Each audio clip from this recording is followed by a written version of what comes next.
Bismillahirrahmanirrahim. Assalamualaikum warahmatullahi wabarakatuh.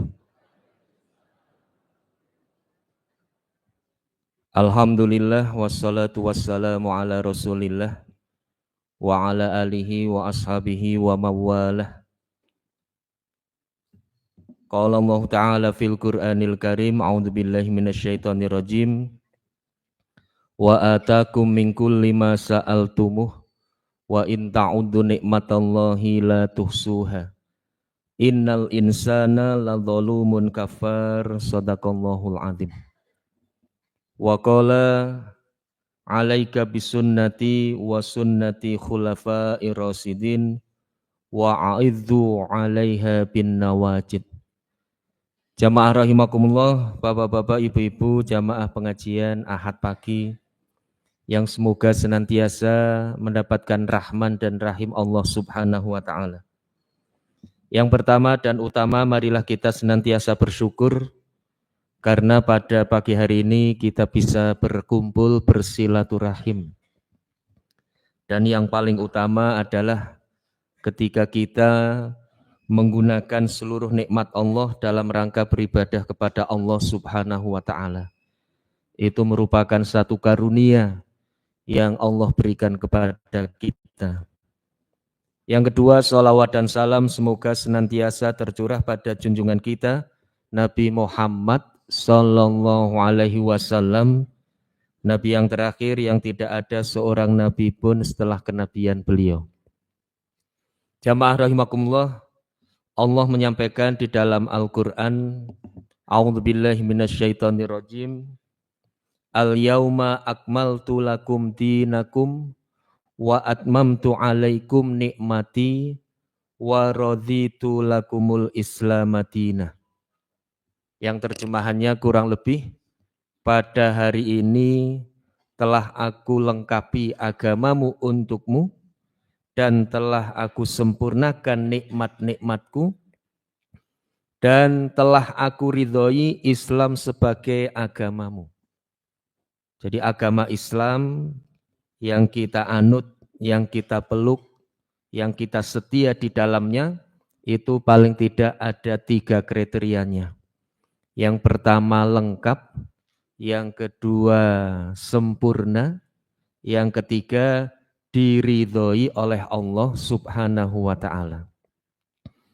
Ada sesuatu yang lengkap tapi kurang sempurna. Ada sesuatu yang sempurna tapi tidak lengkap.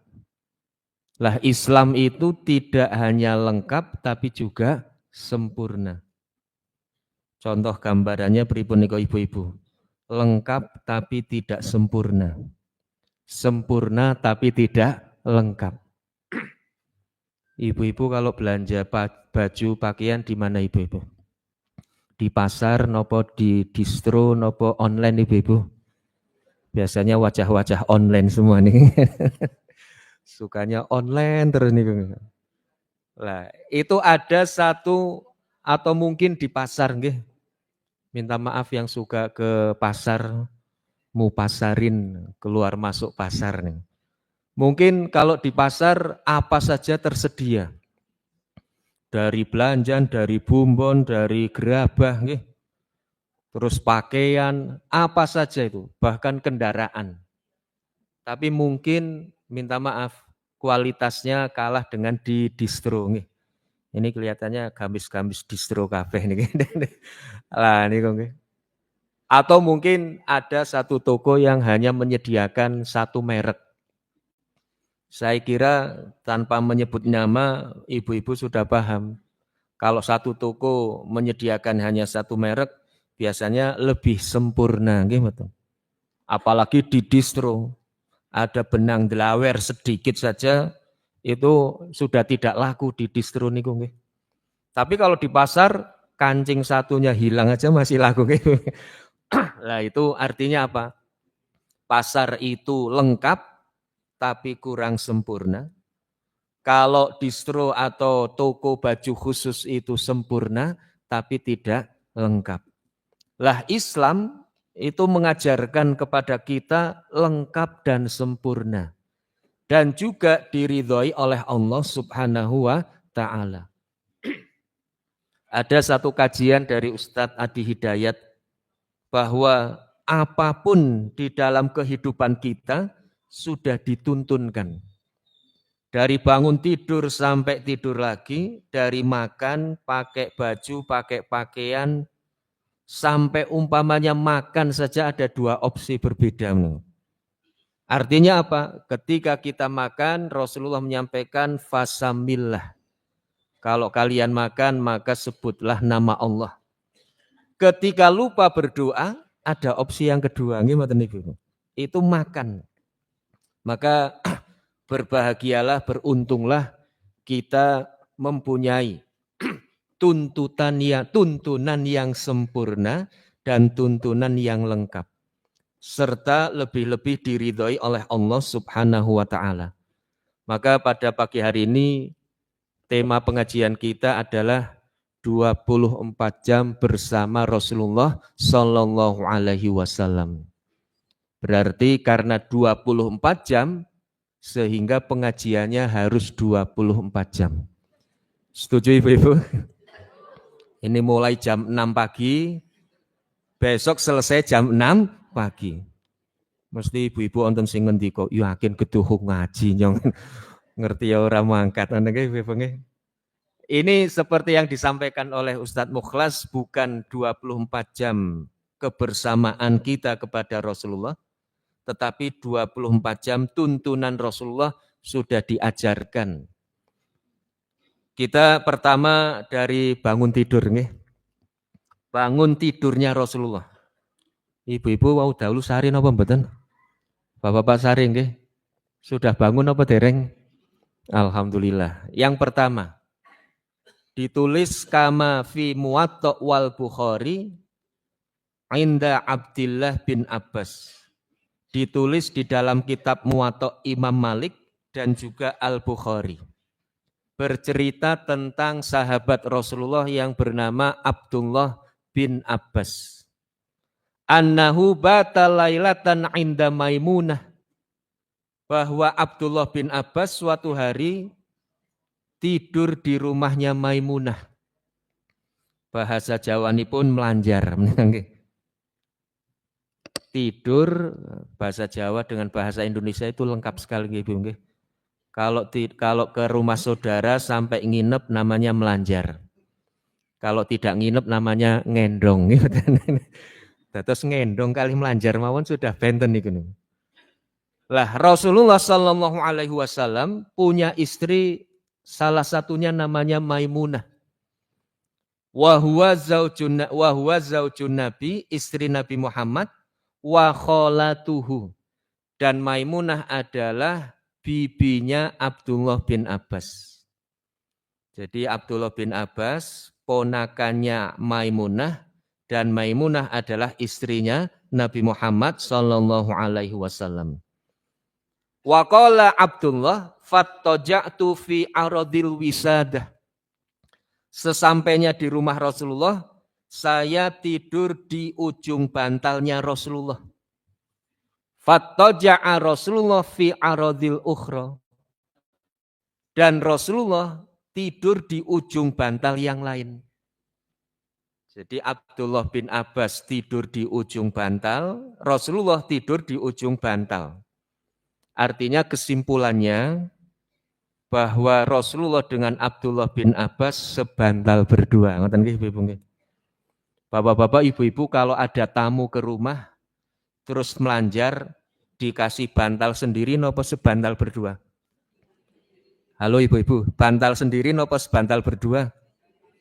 Berarti bantalnya ibu-ibu langkung kathah ngoten. Rasulullah itu hanya punya dua bantal itu. Yang pertama untuk istrinya Maimunah, yang kedua untuk beliau, dan malam hari itu digunakan bersama Abdullah bin Abbas. Jamaah rahimakumullah, di dalam riwayat disebutkan bahwa Abdullah bin Abbas ini seorang yang masih kecil. Usianya masih usia, kalau putra wayah bapak-bapak ibu-ibu, ya kelas 1 atau kelas 2 SD. Usianya berapa nih ibu-ibu? 7 tahun, 7 tahun. Maka dari kisah ini, belum selesai nih, dari kisah ini bisa disimpulkan yang pertama, Rasulullah kenapa tidur bersama Abdullah? Karena usianya masih anak-anak. Jadi usianya itu belum dewasa. Mungkin kalau sudah dewasa kita tidur bersama tamu yang dewasa sebantal berdua kan merem apa mboten Bapak? Oh, mboten merem niku nggih. Tapi karena masih kecil, Bapak Ibu punya putra wayah ponakan usia SD, tidur bersama, bahkan dilus-lus, dikeloni, mboten napa-napa nih. Itu yang pertama. Yang kedua, bahwa setelah kemudian agak sedikit malam, fanama Rasulullah sallallahu alaihi wasallam hatta intasofal lail. Seluruh dari keluarga Rasulullah kemudian tidur semuanya. Usia 7 tahun. Bapak-bapak, ibu-ibu di rumah kalau ada putra usia 7 tahun tidurnya jam berapa ibu-ibu? Lebar Isya jam 8, jam 9 maksimal. Ini bisa disimpulkan bahwa Rasulullah ketika tidur itu juga tidur bersama anak, berarti beliau tidak pernah tidur malam. Tidurnya itu selalu gasik. Ini diterjemahkan oleh Bang Haji Roma Irama. Rasulullah itu tidak begadang. Kenapa begadang? Jangan begadang. Kalau tidak ada artinya. Bapak-bapak, ibu-ibu kalau tidur di rumah jam pinten niki? Jam 10 minimal gimana? Jam 11. Saya pernah membaca satu video dari Dr. Cahyono. Kenal ibu-ibu Dr. Cahyono? Lah, yang menarik dari Dr. Cahyono itu apa? Jadi ketika beliau mengobati itu selalu dikembalikan kepada sunnah Rasulullah. Jadi tidak hanya mengobati saja tetapi dikembalikan kepada pola hidup sehat Rasulullah. Salah satunya adalah bahwa orang yang mudah terkena penyakit, tertimpa sakit, itu ada 3. Yang pertama orang yang suka begadang, tidur terlalu malam.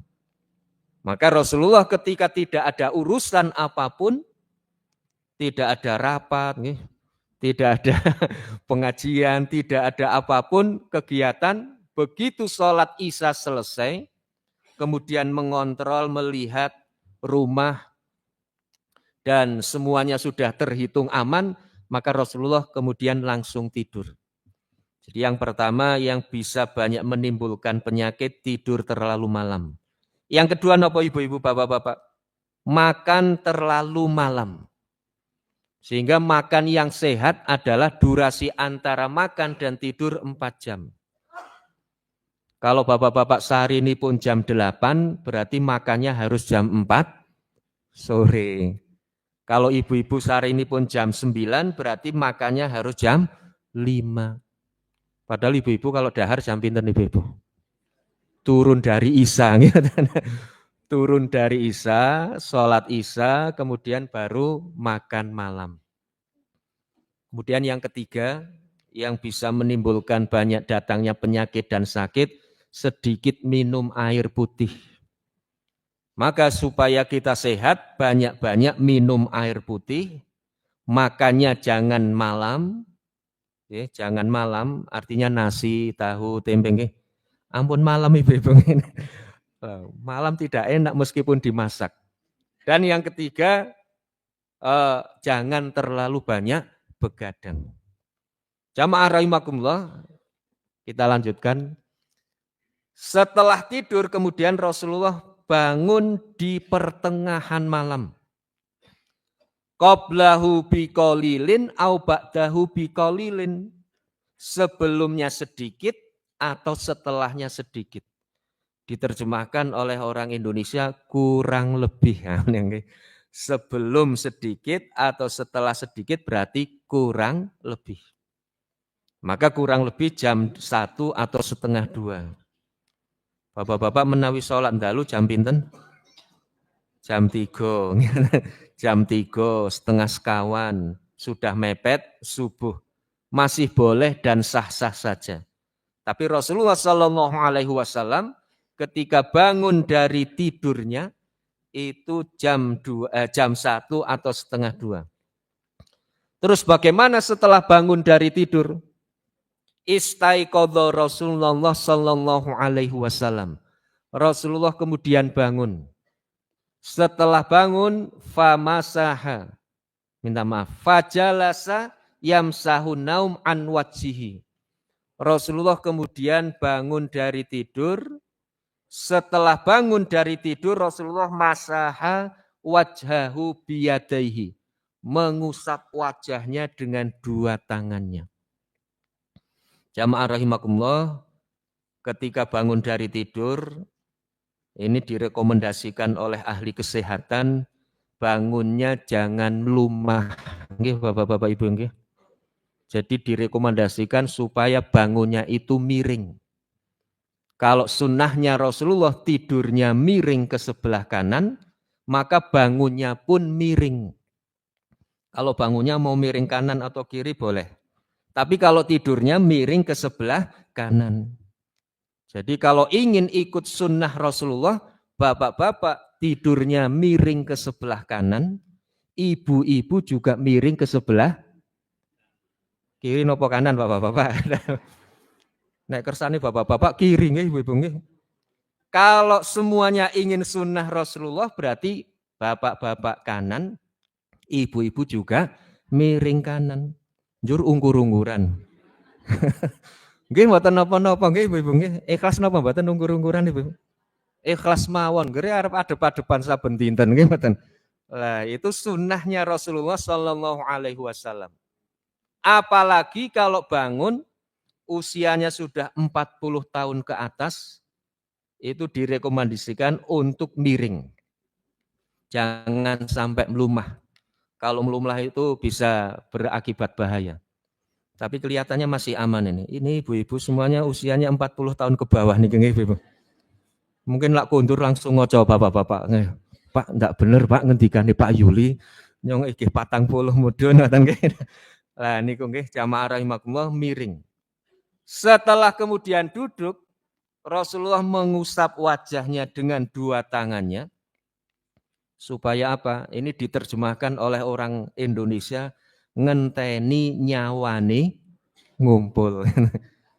Jadi ngenteni nyawane ngumpul sambil diusap-usap. Terus berdoa. Doa ini pun apa ibu-ibu bapak-bapak? Alhamdulillahilladzi ahyana ba'dama amatana wa ilaihi nusur. Itu doanya putra wayah bapak-bapak ibu-ibu semuanya. Nggih. Kalau bapak-bapak ibu-ibu hanya berdoa itu berarti masih kelas TK atau SD atau TPG. Leres ibu-ibu? Apa yang dibaca oleh Rasulullah sebelum doa ini? Faqara'a min khawatimi surati Ali Imran. Kemudian Rasulullah membaca surat Ali Imran ayat-ayat yang terakhir. Dicatat ibu-ibu nggih. Ayat-ayat yang terakhir dari 190 sampai terakhir. Minimal kalau tidak hafal 10 ayat yang terakhir, ya 3 ayat saja. Dari 190, 91, 92. Dari ayat yang berbunyi, Inna fi khalqis samawati wal ard wa ikhtilafil laili wan nahar la ayatil liulil albab alladzina yadhkurunallaha qiyaman wa qu'uda wa ala junubihim wa yatafakkaruna fi khalqis samawati wal ard rabbana ma khalaqta hadza batila subhanaka faqina adzabannar. Ya Allah, sungguh di dalam ciptaan langit dan bumi dan bergantinya siang dan malam ada tanda-tanda bagi kebesaran Allah untuk orang-orang atau ulul albab. Siapa mereka ulil albab? Yang mengingat Allah baik dalam keadaan duduk, berdiri atau berbaring. dan senantiasa mengatakan Robbana ma khalaqta hadza batila. Ya Allah, tiada yang engkau ciptakan ini sia-sia. Bapak-bapak, ibu-ibu ada yang sudah hafal? Angkat tangan yang sudah hafal. Maju satu-satu. Hadiahnya umroh. Kalau tidak hafal PR, ibu-ibu, bapak-bapak, PR ditulis. Nanti ketika pertemuan yang akan datang, pas umpamanya jadwal saya maju satu-satu, yang belum hafal tidak boleh pulang. Setuju ibu-ibu? Kok mboten enten sejawab nih. Yang tidak hafal tidak boleh pulang, maka besok ibu-ibu bapak-bapak tanya sama Mas Firman. Pak Firman, ini jadwalnya siapa? Ustadz Yuli. Oh jodoh teko. Lah apa sih PR hurung rampung nih. Nah, niki nggih jamaah rahimakumullah. Ada yang penting lagi di dalam surat Ali Imran, yaitu doa husnul khotimah. Rabbana innana sami'na munadiya yunadi lil iman an aminu bi rabbikum fa amanna. Ya Allah, kami mendengar seruan kepada kami untuk beriman dan kami beriman. Maka ini jamaah rahimakumullah, ini termasuk wasilah. Wasilah dengan amal solih ketika berdoa. An aminu bi rabbikum fa amanna. Kami diperintahkan untuk beriman, kemudian kami beriman. Rabbana faghfir lana dzunubana. Ya Allah, ampunilah dosa-dosa kami. Wa kafir anna sayyiatina. Dan ya Allah, ampunilah, maafkanlah kesalahan kami. Doa husnul khotimahnya di mana bapak-bapak? Wa tawaffana ma'al abror. Dan wafatkanlah kami bersama orang-orang yang baik. Ini banyak berdoa nggih ibu-ibu nggih. Pengin husnul khotimah napa mboten? Halo ibu-ibu, pengin husnul khotimah? Doa wa tawaffana ma'al abror. Kami tadi sebelum mulai pengajian membaca WA, ada kabar duka dari Purwokerto, Bapak Profesor Kiai Haji Dailami meninggal dunia. Jam berapa tadi Mas Firman? Jam 5 ya? Jam 5. Insya Allah mau dimakamkan pagi ini. Kita berdoa Allahumma gfir lahu warhamhu wa'afihi wa'fu anhu. Semoga Allah mengampuni dosa-dosanya dan memaafkan segala kesalahannya dan diterima amal ibadahnya. Bapak Dailami sering nggih ngasto teng Wonosobo, baik pengajian pimpinan atau pengajian Ahad pagi. Jamaah rahimakumullah, kita lanjutkan. Setelah kemudian membaca doa ini, baru alhamdulillahilladzi ahyana ba'dama amatana wa ilaihin nusur. Kemudian summa qoma nabi ila sunnil mu'allaq fatawadzo'a minha. Setelah berdoa, Rasulullah kemudian bangun berdiri dan pergi menuju sunnil mu'allaq, itu artinya adalah tempat berwudu. Fatawadzo'a fa ahsanal wudu, dan kemudian berdoa, berwudu dan memperbagus wudu. Dalam beberapa hadis tentang wudu, Rasulullah senantiasa menambah dengan kalimat fa ahsanal wudu. Bukan hanya sekedar wudu, tetapi memperbagus wudunya. Artinya apa jamaah rahimakumullah? Di dalam melaksanakan wudu, mari kita perbagus. Bukan hanya membasuh anggota wudu saja, anggota badan yang perlu dibasuh, tetapi memperbagus, memperindah. Maka Sayyidina Ali ketika mau sholat, beliau sudah mempersiapkan dari wudu. Ketika mau wudu itu sudah nervous, sudah ndredeg. Ndredeg bukan karena kedinginan. Ndredeg karena memikirkan akan bertemu, berjumpa dengan Allah di dalam sholatnya. Sama dengan bapak-bapak, ibu-ibu akan menghadap bupati, menghadap gubernur, apalagi presiden. Sebelum menghadap itu kan sudah memikirkan. Mau apa nanti, mau bicara apa, mukodimahnya bagaimana, bajunya, duduknya, pamitnya, mau dipikirkan sedanten itu. Kita kadang-kadang begitu sholat baru dipikirkan ketika niat. Niat saja kadang-kadang lupa, menikahnya jamaah rahimakumullah. Maka fa'ahsanal wudhu, perbagus wudhunya. Summa koma yusoli. Setelah selesai wudhu, kemudian Rasulullah sholat. Kira-kira sholat setelah wudhu, sholat nopo ibu-ibu? Sholat sugril wudhu. Sudah pernah sholat sugril wudhu ibu-ibu? Dereng, alhamdulillah. Mungkin dicobing. Bapak-bapak sudah pernah sholat sugril wudhu? Sukril wudhu itu bersyukur atas wudhu. Masya Allah. Rasulullah itu wudhu saja disyukuri.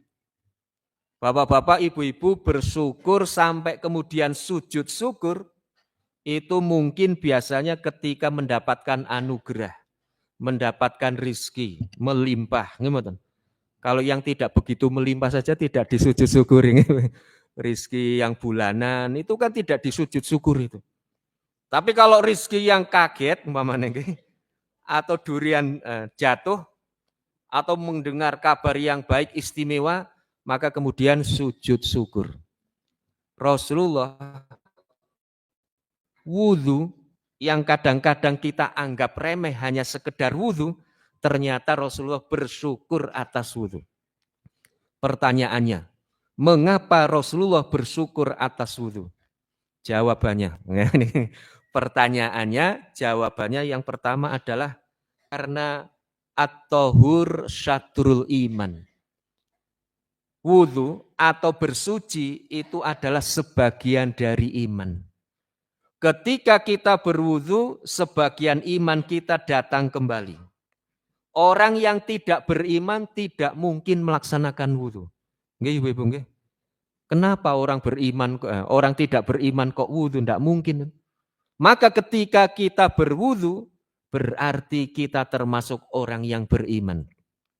Wa adzamun ni'am huwal iman wal islam. Setinggi-tinggi nikmat adalah nikmat iman dan nikmat Islam. Yang kedua, bahwa ketika wudhu, idza tawaddo al abdu fa ahsanal wudhu kharajat min jasadihi khotoyahu.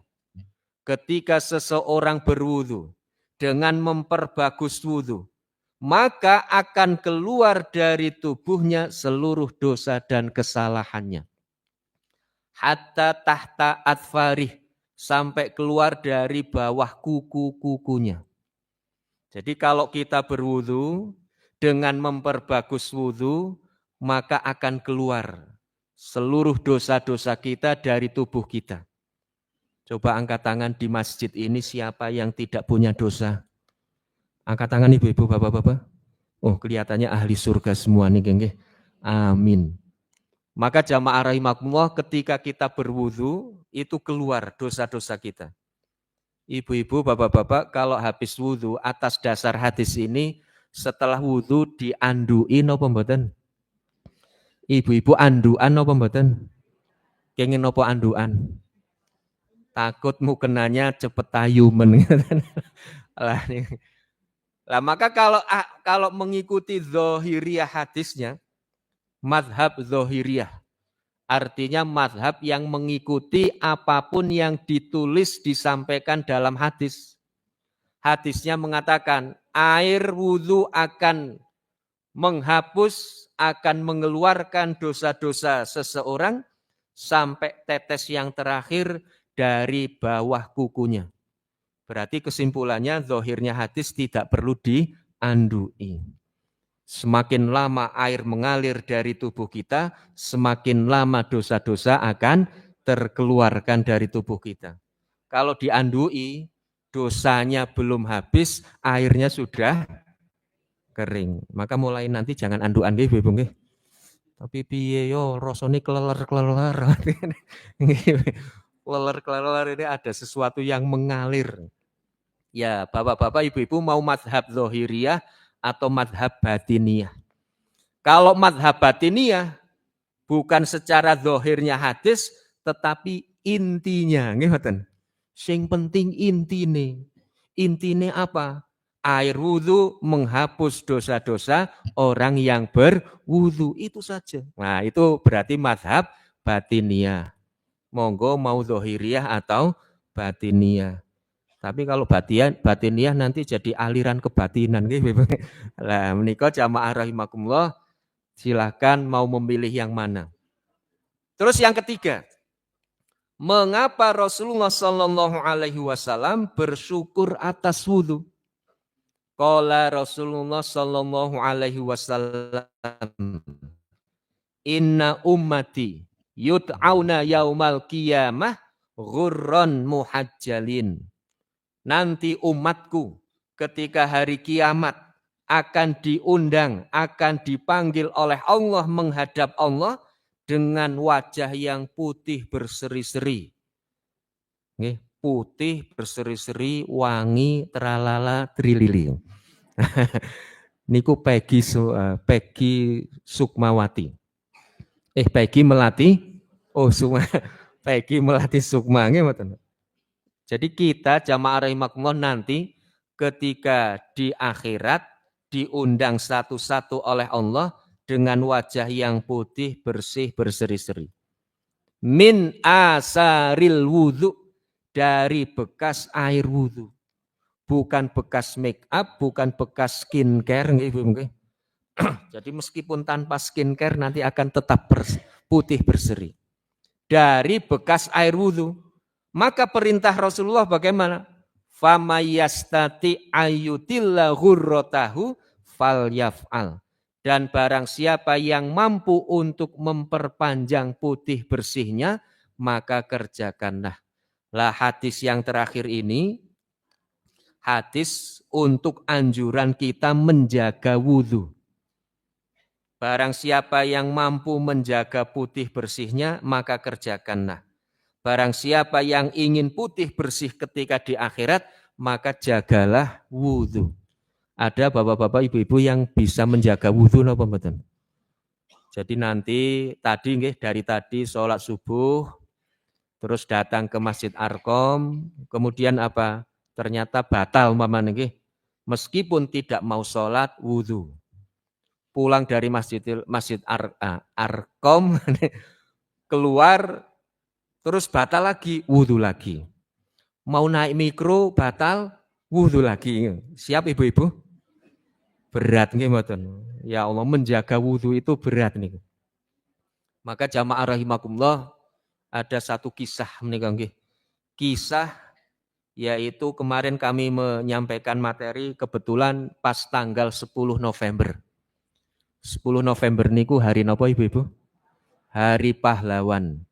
Salah satu pahlawan nasional pendiri TNI kita adalah Jenderal Sudirman.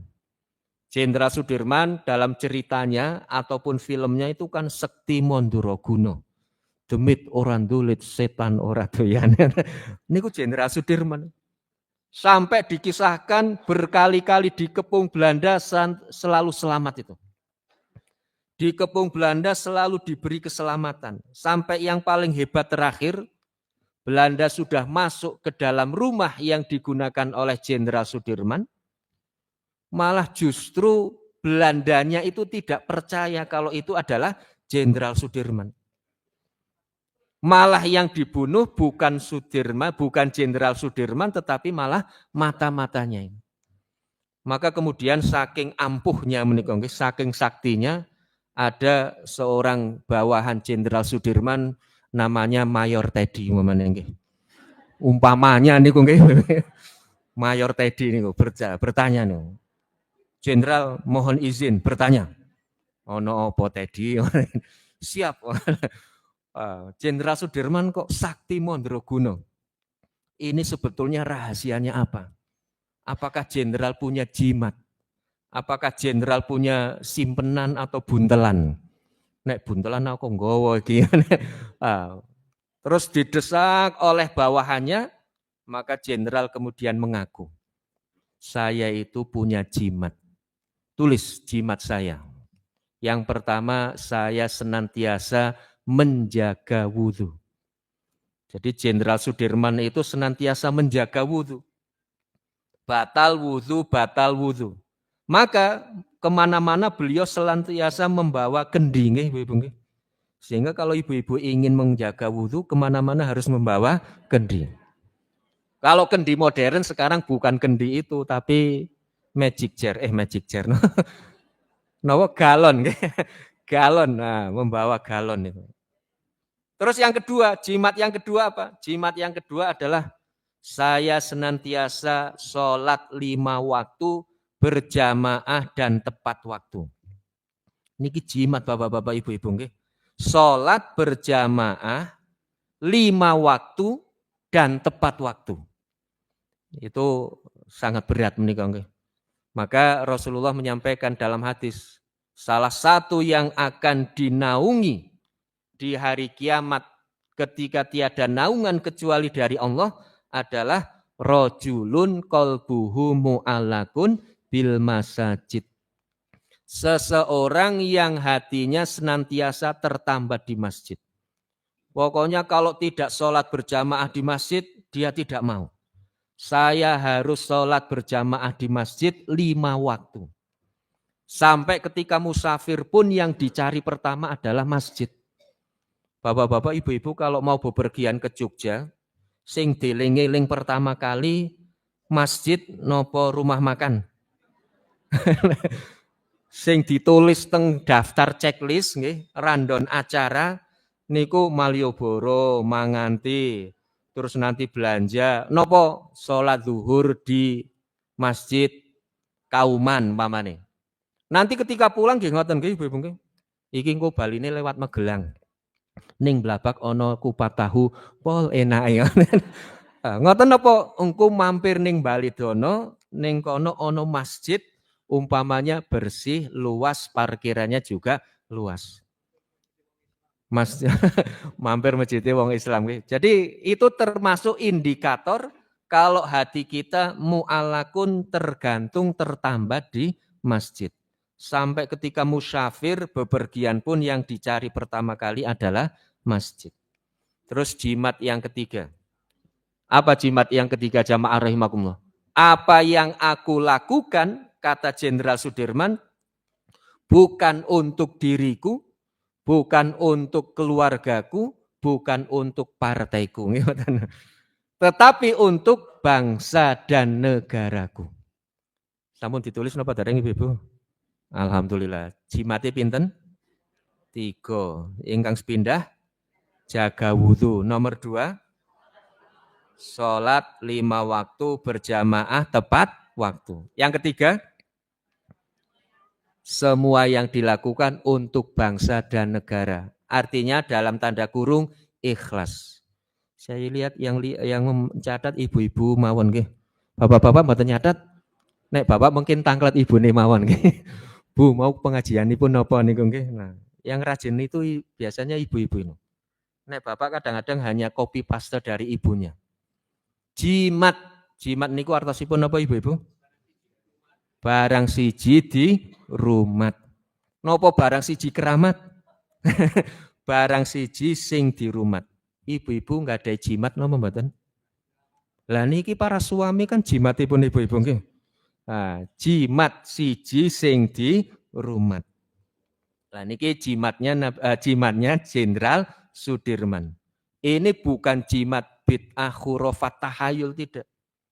Tetapi jimat dengan syariat agama yang di dalam Al-Qur'an dituliskan wallahu waliyus sholihin.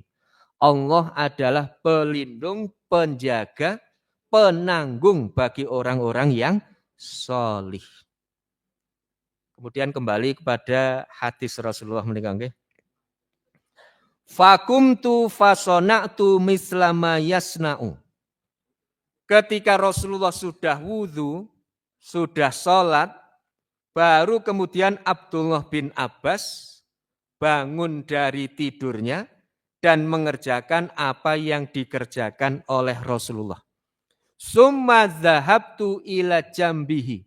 Dan saya kemudian pergi ke sampingnya Rasulullah. Fawadha'a Rasulullah sallallahu alaihi wasallam yadaihil yumna ala roksi.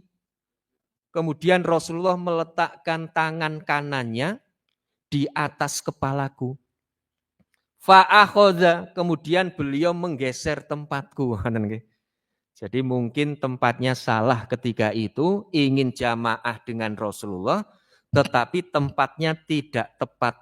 Akhirnya Rasulullah kemudian memegang tangan Abdullah, memegang kepala tangan Abdullah, karena anak kecil, anak kecil, kemudian digeser tempat sholatnya.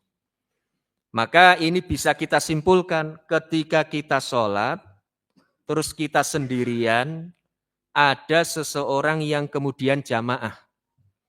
Posisinya sebetulnya agak sedikit mepet dengan imam, tapi ketika kemudian datang makmum yang kedua, makmum yang pertama tadinya di depan agak sedikit maju dengan imam, harusnya ke belakang. Mundur. Jangan menunggu diundurkan oleh imam. Kalau imamnya tidak memberi isyarat, mundur sendiri. Tapi saya pernah nih, saya pernah, mungkin kalau dilihat mungkin ya agak sedikit aneh.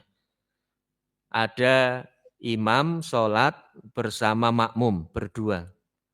Terus jamaahnya agak sedikit maju dengan imam. Lah saya itu kemudian ikut jamaah. Ternyata makmum yang pertama ini tidak mundur-mundur. Tidak mundur-mundur. Ini gimana makmum kok tidak mundur-mundur? Masa harus saya katakan mundur 2 langkah, gerak? Kan tidak perlu nih. Akhirnya ya blencatan nih. Yang berdua ini saling mepet, ya saya sendirian. Maka jamaah rahimakumullah ada salah satu yang dimakruhkan itu kan kalau imam sendiri, minta maaf. Makmum sendirian berdiri di belakang jamaah yang banyak nih. Sehingga ada anjuran ketika makmumnya sendirian, terus diperhitungkan tidak ada datang lagi jamaah untuk mengambil salah satu dari makmum menjadi temannya. Dengan menepuk bahunya, mas pangapunten, mundur 2 langkah, temani aku nggak kuat sendirian. Temani nih. Lah kenapa dimakruhkan? Karena nanti disangka ada 2 imam. Imam yang pertama di mihrab, imam yang kedua di belakang jamaah. Nah, maka kemudian dimakruhkan sehingga supaya tidak makruh mengambil salah satu makmum yang ada di shaf yang depan. Jamaah rahimakumullah, summa yusolli rok'adaini, summa autaro. Rasulullah sholat 2 rakaat dan ditutup dengan witir. Summa ittaja'a hatta atahul muadzin. Rasulullah setelah sholat witir, beliau tidur-tiduran sampai datang seorang muadzin untuk melaksanakan azan. Setelah sholat, setelah azan, Rasulullah fasolla rok'adaini. Rasulullah sholat 2 rakaat, fadzahaba ilal masjid, fasolla subha. Dan pergi ke masjid dan melaksanakan sholat subuh. Bisa kita simpulkan dari hadis ini bahwa Rasulullah setelah sholat malam tidur-tiduran. Tidak tidur beneran. Kalau ibu-ibu, bapak-bapak tidur-tiduran atau tidak tidur-tiduran? Bablas nih, bablas sampai sholat subuh. Kalau tidur nanti bablas subuhnya malah jam 5:30 nih kok. Sholat tahajud 11 rakaat, wah senang sekali. Tapi sholat subuhnya jam 5:30. Milih pundi ibu-ibu? Tidak sholat tahajud tapi jamaah subuh, atau sholat tahajud tapi subuhnya ketelat? Sholat tahajud, subuhnya jamaah. Masya Allah, ini ahli surga semuanya. Jamaah rahimakumullah, Rasulullah tidur-tiduran. Sampai datang sholat subuh, azan subuh, beliau sholat 2 rakaat di rumah. Maka Rasulullah kalau sholat sunnah itu di rumah. Kenapa Rasulullah sholat sunnah di rumah? Yang pertama afdol, yang kedua rumahnya dekat dengan masjid. Kalau ibu-ibu, bapak-bapak rumahnya jauh, ya lebih afdol mendahulukan sholat sholat wajibnya tidak terlambat. Kenapa? Ketika ada satu perselisihan antara mendahulukan wajib atau sunnah, pasti kita dahulukan yang wajib. Yang wajib. Maka sholat sunnahnya di masjid supaya sholat wajibnya tidak terlambat. Rasulullah dengan rumahnya, masjid dengan rumahnya Rasulullah kan dekat sekali, nggih, bapak-bapak, ibu-ibu, nggih. Jadi ada satu riwayat ketika Rasulullah itu iktikaf, di mana iktikaf itu tidak boleh pulang ke rumah, maka Rasulullah senantiasa diam di masjid, mandi di masjid, terus apapun keperluannya ada di masjid, sampai ketika setelah mandi, Rasulullah menjulurkan kepala beliau untuk disisiri oleh Aisyah. Masya Allah, so sweet sekali nggih ibu-ibu nggih. Ibu-ibu cok nyisiri bapak-bapak mboten. Halo ibu-ibu. Mangkin kundur, nek bapak siram, sini-sini Pak, tak sisiri ngoten nggih. Kenapa? Tiru Aisyah. Setuju bapak-bapak?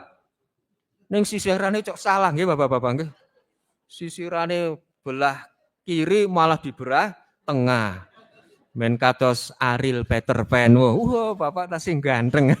Lah niku nggih. Tapi itu dijulurkan, kepalanya dijulurkan, kemudian disisiri. Dari hadis ini menggambarkan bahwa ketika menyentuh suami atau istri setelah berwudu itu tidak membatalkan wudu. Karena di dunia maya banyak sekali nggih, para istri-istri ini menggoda suami. Suaminya baru wudu, ayo tak goda, tak mek, wudu lagi, ngoten. Wudu lagi suaminya digoda lagi. Itu sebetulnya tidak membatalkan. Sampai ada satu riwayat bahwa Rasulullah sholat malam sampai kakinya tersentuh oleh kaki Aisyah. Berarti bisa disimpulkan kamarnya Rasulullah itu empet-empetan. Gimana niku? Ibu-ibu kalau sedang sholat tahajud atau bapak-bapak sedang sholat tahajud itu kakinya sampai menyentuh istrinya napa mboten bapak-bapak?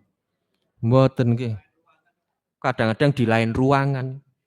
Kalau rumah Rasulullah di situ kamarnya, di situ tempat tidur, di situ juga untuk sholat. Kalau bapak-bapak ibu-ibu kan musola rumahnya ada sendiri. Bahkan di dalam ayat yang tadi nggih, kami kembali ke depan, ketika Rasulullah membaca inna fi khalqis samawati wal ard, Rasulullah menghadapkan wajahnya ke langit. Ya, sambil berdoa menghadap wajahnya ke langit, melihat bintang, bulan dan benda-benda langit. Ibu-ibu saged napa mboten, bapak-bapak? Sambil berdoa di tempat tidur melihat bintang, bulan yang ada di langit. Saged napa mboten? Kenging napa mboten saged? Jujur mawon kenging napa mboten saged? Karena dipayoni, kadang-kadang didak, mboten. Didak, plafonnya pakai Gibson, pakai PVC, plafon modern. Rasulullah niku kenging napa saged melihat bintang bulan di langit? Karena rumah Rasulullah terbuat dari pelepah kurma. Kalau di Indonesia ya mungkin belarak kerambil. Jadi dari pelepah kurma, sehingga kalau hujan kehujanan, kalau panas kepanasan, kalau malam bisa melihat bintang bulan. Tapi meskipun rumahnya sederhana, apa sabda Rasulullah? Baiti jannati, rumahku surgaku. Maka rumah bapak-bapak ibu-ibu harus bisa menjadi lebih surga daripada rumahnya Rasulullah. Kenapa? Rumahnya Rasulullah saja sederhana sudah bisa menjadi surga. Salah satu nama surga napa ibu-ibu? Darussalam.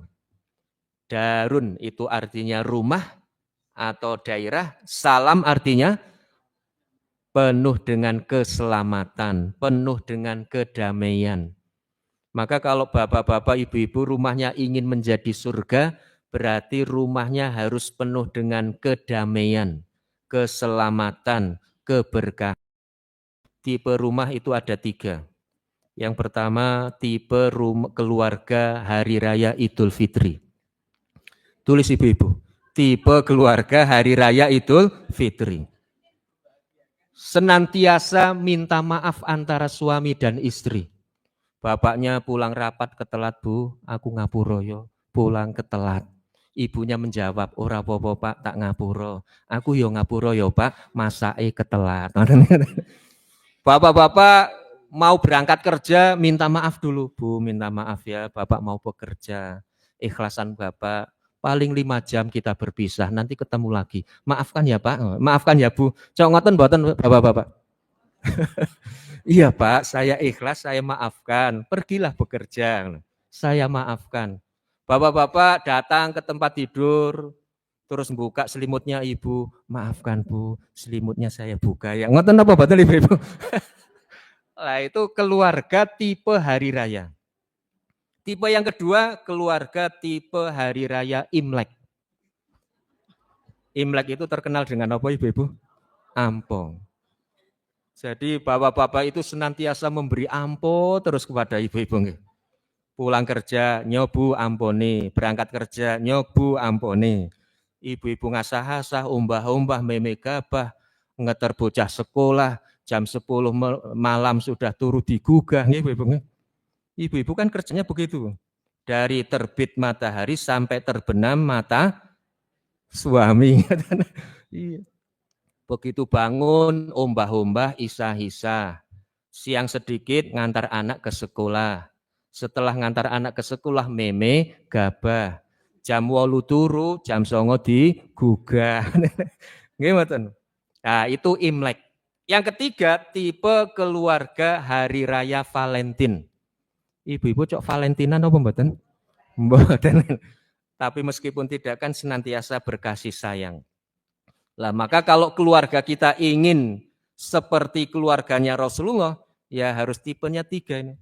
Saling maaf memaafkan, saling memberi, dan saling memberi kasih sayang. Jamaah rahimakumullah yang terakhir. Ini kan jadi 24 jam Ibu nggih. Sios napa mboten Ibu? Sios nggih? Sios. Nah, ini yang terakhir. Idza shallal abdu, ketika seseorang sholat subuh berjamaah, sholat subhi fi jama'atin, faqa'ada, kemudian berdiam di masjid, hatta tatlu as-sams, fasalla raq'ataini, fajazauhu kajazain hajatin wa umrotin tamatan. Ketika seseorang sholat subuh berjamaah, kemudian berdiam di masjid, setelah terbit matahari sholat 2 rakaat, maka dia akan mendapatkan pahala seperti pahalanya haji dan umroh. Tamatan, tamatan, tamatan. Sempurna, sempurna, dan sempurna. Ini biasa disebut dengan sholat syuruk. Randon acaranya, Ibu-ibu, urutan acaranya, sholat syuruk itu subuh berjamaah di masjid. Terus berdiam di masjid. Terus terbit matahari baru sholat 2 rakaat. Pahalanya seperti haji dan umroh. Meskipun hadis ini agak sedikit diperdebatkan, tetapi saya diskusi dengan pimpinan daerah Muhammadiyah Majelis Tarjih, Ustadz Mi'rad Mustajib, ini boleh dikerjakan. Karena perdebatannya itu hanya seputar balasannya. Balasannya itu haji dan umroh. Kalau amaliyahnya itu semuanya boleh dikerjakan. Artinya balasannya apa? Bapak-bapak, ibu-ibu jangan hanya fokus pada balasannya seperti haji dan umroh. Sehingga umpamanya pulang dari masjid terlalu siang, Pak Deni unduri dangu temen sih nembe napa? Nembe haji karo umroh. Teng pundi? Teng Masjid Darul Arqam. Umpamane nggih mboten. Lah ini jangan nggih nggih. Atau mungkin wah ora perlu kaji, ora perlu umroh. Lah wong setiap Ahad pagi ada haji dan umroh. Ini fokusnya jangan pada balasan tetapi pada amalan yang kita kerjakan. Jamaah rahimakumullah, mungkin itu yang bisa kami sampaikan. 24 jamnya nanti kita sambung pada pertemuan yang akan datang.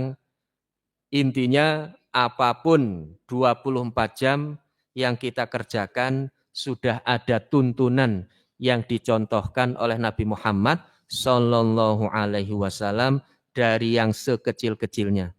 Kurang lebihnya mohon maaf, kalau ada kebenaran kami hanya menyampaikan, kalau ada kesalahan kekeliruan benar-benar atas kebodohan kami dalam menyampaikan, mohon maaf yang sebesar-besarnya.